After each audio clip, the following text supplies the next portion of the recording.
Hey everybody, welcome to this Caregiver Coffee. My name is Matthew Estrad. I'm a gerontologist in St. Tammany Parish. I've been partnering with the Council on Aging in St. Tammany or Coast for over 11 years now. All of that time as a caregiver support group facilitator and many times as an educator and a consultant. And these caregiver coffees, these brief videos of education are part of that, a part of that education role. So today we're going to be talking about quick repairs to the home. So we're going to talk about 10, we're going to highlight 10 of the most important fixes around your home. And we've talked about this in previous YouTube videos and many times around the month of September. That's Fall Prevention Month. And we're not there yet, but we did want to put out this video. We can't really have too many videos about safety, especially in the home where most accidents happen. And if we can prevent falls, we can keep people living independently where they want to for as long as possible. Well, I can't guarantee it. I should say that, but we set it up where it's not a fall or injury being the reason, hopefully, that someone's leaving or moving into a care community or a facility or into someone's home. Sometimes there are other reasons that are important and where a transition makes sense. So a move can be good, but we want to prevent them for reasons of falls and things like that. So with that, just a little bit of housekeeping. The support group, the caregiver support group that I facilitate, just a little bit about that. We meet every Tuesday evening from 6 p.m. to 7:30 p.m. Sometimes we're in person, sometimes we're virtual. The basic format for the month is the first Tuesday of the month, we're in Slidell in person. The second Tuesday of the month, we're on the Zoom virtual platform. On the third Tuesday of the month, we're in person in Covington. And on the fourth Tuesday of the month, we're back on Zoom. Sometimes there is a fifth Tuesday, and we'll let you know ahead of time if we have clearance to meet. It just depends on if the Council on Aging wants us to meet that particular fifth Tuesday. All of this is on a flyer slash calendar that we put out every 2 months that follows this formula and format that I mentioned, but it has specific dates. You also want to get on the private email list that is free, that will allow you to receive a reminder every Tuesday morning, along with a copy of a downloadable copy of that aforementioned calendar or a flyer. So, with that out of the way, I do want to encourage you to join to come attend our support group, even if it's once a month, and whether it's in person or virtual, doesn't matter. You'll be with folks who understand what you're going on because they're doing it or they have done it already. So, all right, with that, let's jump into this. So, we're trying to go over the 10 most important fixes in the home. So why is this important? Touched a little bit upon that. Falls are the number one cause of injury in older adults. Most of them are preventable. Most falls are preventable. Many hazards are invisible to the people who are living there because you're there, right? You're doesn't occur to you, and looking at it with fresh eyes or having someone to come in might help, but it many times our things in our house they just become part of what we see every day. We don't notice them. And often caregivers can underestimate how quickly a fall can change everything, of course, for the worst. And these safety improvements, they don't have to be expensive. They don't have to be complicated. Many of them that you or a neighbor or an organization, a volunteer can help. And sometimes it makes sense to hire a contractor or a handyman to help with these. So we'll let you decide on what you're going to prioritize in your home. But of these 10, I'm going to ask you to be thinking about I'm going to just decide, I'm going to pick three of these 10 and I'm going to prioritize them over the next 3 weeks. So it doesn't matter which ones they are because it's your home and you can decide what's going to be the priority. But I encourage you to think proactively and say, I'm going to do some of these. What are my top three? All right. First one is to remove clutter. This means clearing walkways, removing piles, boxes, unused furniture, Why? It reduces trip hazards. And this is a free one. Now, it's free monetarily, but it does cost you time. And as someone who I don't like clutter, but I do produce clutter, it takes a lot for me to kind of to sit down and get organized. So this is a challenge for me. Even though it's free, it does cost time, and I don't. It's not my favorite. So just some things I like to do when I have a bunch of clutter I need to organize or files to put away. I'll put on some music or a video that's going to help kind of entertain me as long as I can still focus on the task of what I'm doing with these things. And another tip is, and you can use this for a lot of unpleasant tasks, that's to use a kitchen timer, and you set it for 25 minutes, and you say, okay, I'm gonna do this task. I'm gonna work on this project for 25 minutes. And when it's over, I'm either done for doing that for the day, or I'm taking a long break and I'm gonna come back to it. But it gets you started. It builds confidence. It's a small win. All right, moving on to number two. Improve lighting. This could be adding or replacing bulbs with brighter bulbs. Using night lights in hallways. It could be motion detector, or they can be just always on, maybe focused pointing down. Maybe they're white, maybe they're red or another color that you find more pleasant at night that's not going to wake you up.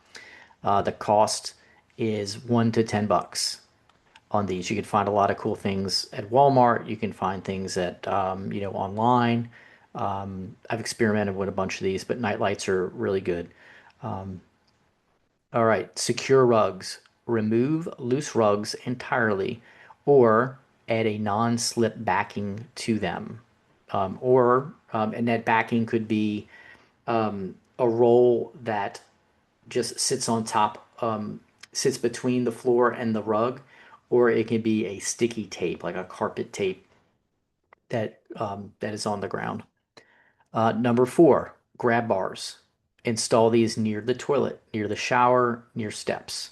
Why? Because it prevents falls in the high risk areas of the bathroom. Cost 15 to $30, and then time to install it into a stud, into a wooden stud, because you don't want to grab a bar and then have it come out of the drywall. That would defeat the purpose and even be perhaps more of an injury. So consider getting a handyman, getting someone who has experience with, um, you know, finding the studs and all that kind of stuff. Maybe this is something you can do, but always make sure you're going into the stud. Number 5 of 10, use non-slip mats in the shower or bathroom floor. Why? Because wet surfaces plus balance issues equal danger. The cost is $5 to $10. Number 6, organize medications. Use a weekly pill organizer. Keep your meds in one location. You can use, the little compartments that have the whole week, or you can expand that to something larger. There are ones that are electronic that you can control, and when it's at a certain time, it dispenses the medication. So those get really fancy and expensive. Maybe not necessary. So you'll just have to kind of take a look and see what's going to suit your needs and be able to return something if it's not something that you want to choose, that you want to keep. So that's medications. Why? This prevents double dosing or missed doses, which if you're missing medications or you're well, more so if you're double dosing, that could lead to a fall risk. So, and the cost will vary depending on if it's just a plastic organizer or if it's a something fancy that dispenses. Number 7, check smoke detectors. Replace batteries, add detectors if necessary. Why? Because older adults have slower reaction times, so you really want to be alerted if there is smoke in the house so you have more time to respond. And I would say this is a great thing for everybody. The cost, it says 5 to $20. So I guess if you're just replacing, it could be around $5. You're replacing the batteries, that is. If you're replacing the actual detector, that gets into the $20 and up. You can talk to your local fire department to see if they have a program for older adults. Sometimes there's Sometimes there are eligibility requirements like age or financial need, but check it out and see what they'll do. Because if you qualify, I believe you get the smoke detector, the batteries, and they install it. So check on that if you are in need of that. Adjust the hot water temperature, set to 120 degrees Fahrenheit. That's the recommendation to prevent burns. Why? Because thinner skin as we get older burns faster. The cost for that is free. It's really just the time in going to your water heater and dialing it in. So whether that's in your attic or in your garage, it's important to do that. And that's another thing I think that's important for everybody. Number 9 of 10, rearrange furniture for mobility, create wide, clear paths, move frequently used items so that they're easy to reach, on shelves so you're not climbing on things. And it's okay to use a safe step stool, but going to, if you're using something often enough, why not just have it where it's somewhere where you can reach it and not have to pull out that step stool or ladder? This reduces bending, reaching, or tripping. This cost can be free, just your time and your planning and all that. So do consider that. This can be really helpful in convenience and in safety. And the last one is to label key items. So this can be your phone, light switches, pantry items, your remote. This can reduce confusion and frustration. This can cost, if you're just labeling something, it'd be $1 to $3. Since we're talking about remotes, you can also get a simplified remote. I've only seen these are probably in different outlets, but it's I've certainly seen it on Amazon where it's a very simple remote, just like they sell universal remotes. This is somewhat of a universal remote that just has channel up and down, volume up and down, and power, and it works with all or most models. And I've seen that being used very successfully with people who are experiencing Alzheimer's or another type of dementia. So consider that. Prioritizing. So the high risk areas are the bathrooms. Most people fall there. Stairs, typically, well, not typically, but when there are falls there, many times it is poor lighting and balance issues. The bedroom, nighttime trips to the bathroom, and the kitchen, the reaching, bending, and the slippery floors. So how do you prioritize? Well, again, it's your home, it's your environment, you choose. I recommend that you start with the bathroom, you fix anything that could cause a fall, address the lighting next, and then medication safety. And the good news is you don't have to spend a lot of money on these. Most of it is an investment of time. And it is an investment because it can potentially be a very high yield in keeping you safe, keeping you in the environment that you would like to be in longer than if you had not done these things. So getting affordable supplies, these can be like dollar store items, these can be hardware stores, Amazon, looking for deals, waiting for Amazon Day, looking on eBay, looking to perhaps your church may have some of these items. Just ask, and if they don't, then maybe it's something for them to consider for their many ministries. Local nonprofits. That reminds me of the Restore here in St. Tammany Parish. We have the Habitat for Humanity Restore. I like going there and finding deals and things that are going to be helpful, as long as they're not just going to sit in my garage. So just remember that home safety is one of those loving gifts that you can give yourself, you can give to your loved one, and you're really just trying to approach it with kindness and charity and love, because it's possible it could, your wanting to be helpful can be seen as overstepping, but it's all in how you approach it for that person. And in the end, you have to, if someone's not willing to have some work done in the house, then you have to just maybe give it some time.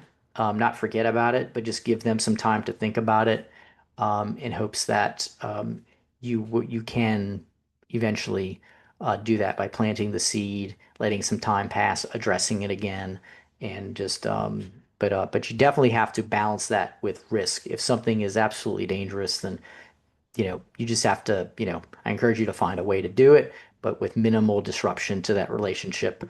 So just make sure, just make sure it's something really dangerous if you're gonna, if there's some any kind of jeopardy of getting people upset, things like that. So use common sense, use prudence. But I'm a big fan, unless it's an emergency, planting seeds and then kind of letting them grow, nurturing them, and then building trust. All right, so gave you 10 things to think about. I'm asking you to think about three things as we conclude this video. Let me know what you think in the comments. I hope that this goes well for you. I give you my best and encouragement that you're doing things for the right thing when you're trying to take care of someone and prevent an injury that could be just waiting to happen. So, and remember, this is all um, to take care of someone and to with the goal of staying in that home environment as long as it makes sense. And the whole idea of as long as it makes sense is many times is as long as it's safe, and you're preventing an injury. So thanks again for being here. Remember our caregiver support group that we have on Tuesday evenings. We'd love to see you there. It's always awesome to have new faces. They seem to really take to our groups that we have. We have wonderful people who are in them right now. They're very kind. They listen. They offer advice if you want some. And so hope you see you there. Take care.